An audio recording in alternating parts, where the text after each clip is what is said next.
Welcome to My Dental Key and Colgate's Oral Health Promotion and Disease Prevention module covering flossing. In this video, our goal is to equip oral health professionals with the evidence-based knowledge of flossing and how to effectively and safely perform a flossing procedure. Our objectives today are to recognize the history of interdental cleaning and flossing and how it has shaped current methodologies, to interpret data and existing research on interdental cleansing, and to demonstrate the skills to apply and teach the step-by-step approach to flossing. As early as 1815, Dr. Parmley of New Orleans began advising patients to use silk thread to clean between their teeth and remove irritating matter. Although he considered this to be a cause of dental disease, this method to clean did not catch on until the 1880s. Unwaxed silk dental floss entered the market. In 1940, Dr. Bass, the father of preventative dentistry, invented a nylon floss to replace the silk. Later in the 1940s, waxed floss was introduced into the market to allow ease for cleaning. By the 1950s, a thicker floss called dental tape emerged on the market. Since that time, many new types of interdental brushes and floss picks have been invented, and a wide variety of oral health products exist today. The burden of oral disease is tremendous. It is estimated that oral diseases, including dental caries and periodontal diseases, affect over 3.5 billion people globally.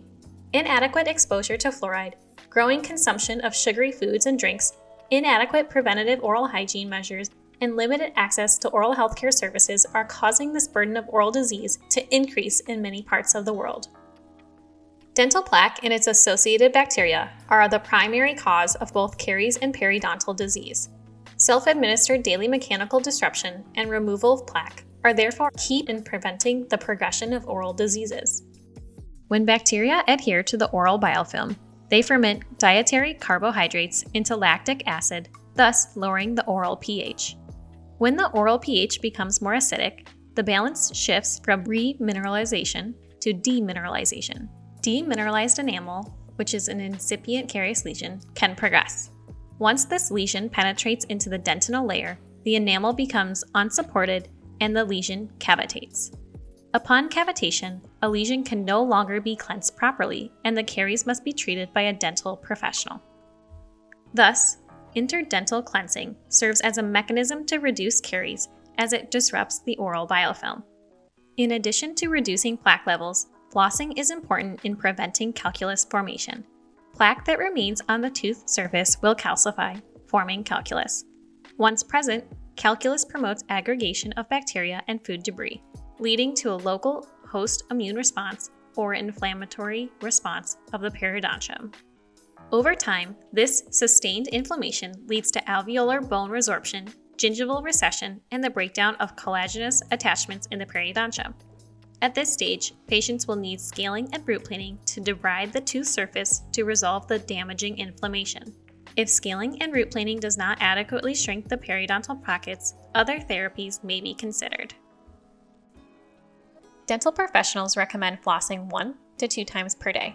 For a given patient, flossing frequently depends on how much food and/or plaque is trapped.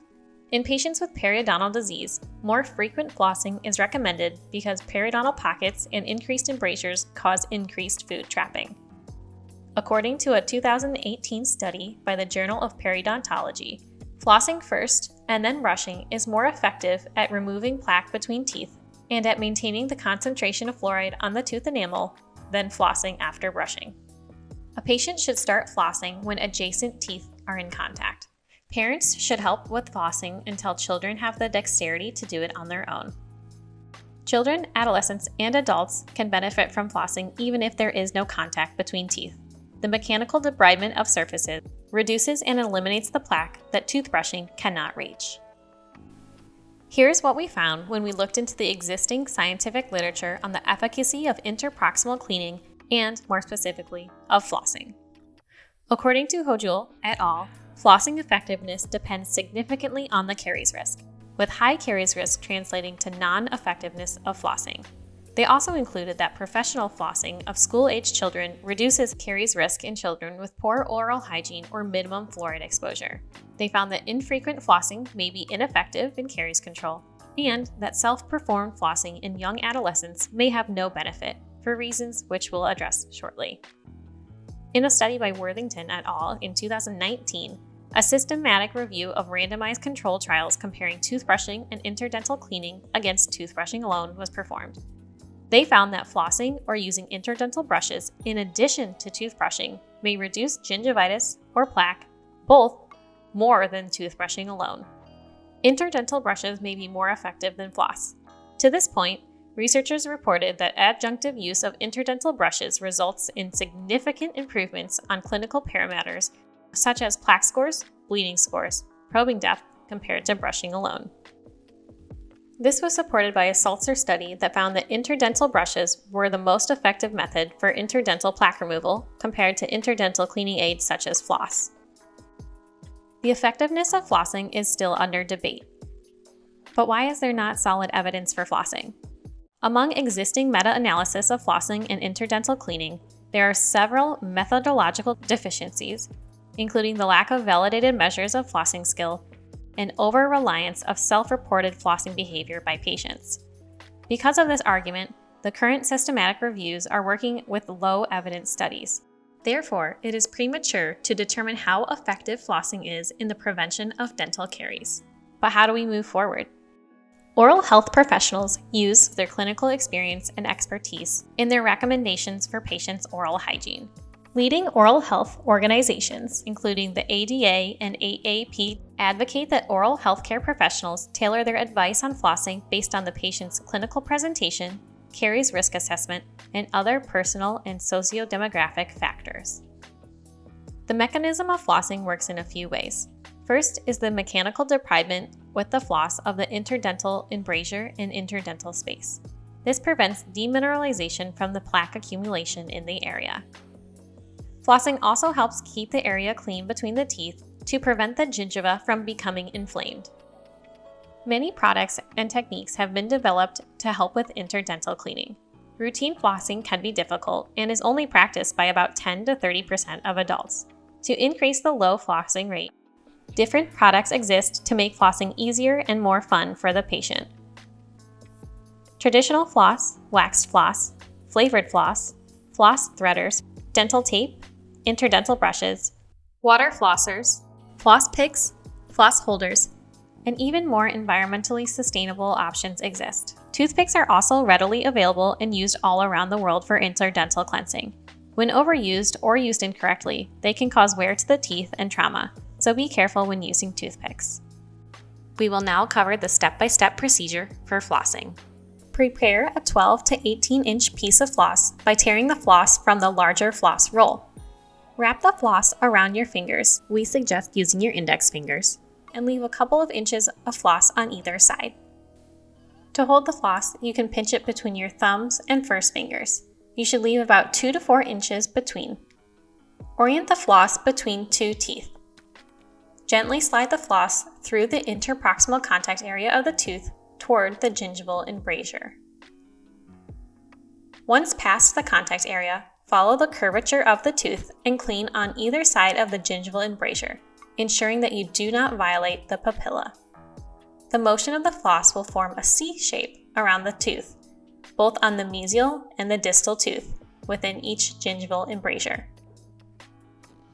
Continue flossing, cleansing each tooth, both the mesial tooth and the distal tooth within the arch. Continue flossing throughout the entirety of the mouth. Ensure that you are cleaning behind the most posterior tooth with the floss to mechanically debride the surface of plaque, food, and bacteria. Adjust your fingers as needed. You can shorten the span of the floss by wrapping it so the fingers are closer together. Use the strategy of rewrapping floss to find a new area of clean floss that is free of plaque and food debris. When teaching patients to floss their teeth, instruct them to wash their hands with soap and water for 20 seconds prior to flossing. In the clinical setting, it can be a strategy to have the patient demonstrate to you how they floss their teeth. Observe the patient flossing their teeth, ensuring that they are going between the contact area into the gingival embrasure. From there, you will watch them hug each tooth, the mesial surface and the distal surface within that embrasure. Observe the amount of force the patient uses while flossing. If they are flossing forcefully, make them aware that tears of the interdental papilla can lead to clefting, called Stillman's clefts. Flossing can be a difficult behavior to adopt. Whether it be flossing or another interdental cleaning strategy, it is an important part of oral hygiene to clean out the interdental spaces. Work with your patients to increase flossing behaviors and improve flossing techniques. If your patients are not flossing, you may utilize some of the following tips to motivate them to start flossing. Start by showing them flossing using a patient handheld mirror. Verify with the patient that they understand your instructions and they are able to perform the specific techniques. Based on the patient's response and feedback, modify your instructions, make suggestions, and consider simplifying the technique as needed. Demonstrate how to effectively clean interproximally with floss, interdental brushes, or other interdental cleaning aids. Following that, explain and point out any current problem areas with the handheld mirror when they are demonstrating their flossing skills to you. Demonstrating possible outcomes such as caries and periodontal disease with images or photographs can improve patient adherence. Assess the patient's motivation to perform the recommended behaviors. You may ask them, "Are you willing to floss like this every day or every other day?" It can be hard to develop the habit and may be difficult at first. Could you floss a couple of teeth every day that are high risk and then continue adding in teeth every week? What could make flossing convenient for you? Would it help to floss when you're watching TV or carry floss with you in your handbag? Continue to follow up with the patient on their flossing habits at future dental visits. Ask how flossing is going, if there are any challenges you can help to address, or if any flossing modification recommendations are needed. When instructing a patient on how to floss, ensure that they wash their hands with soap and water afterwards for 20 seconds. In rounding out this oral health prevention and promotion module, we will touch on the high yield points. Brushing is an effective method for removing food debris and plaque, but interdental cleansing is important to access and clean all tooth surfaces, in addition to promoting healthy gums. Traditional flossing technique includes using the floss to hug the teeth and clean interproximally. Floss is not the only method of interdental cleaning and might not be the best method for your patient. Modify interdental cleaning techniques based on the patient's periodontal status, dexterity, access, and motivations. Thank you for watching my Dental Key and Colgate's Flossing Oral Health Promotion and Disease Prevention module. Check out our other modules on brushing and fluoride to continue learning with my Dental Key. Thanks for learning with us.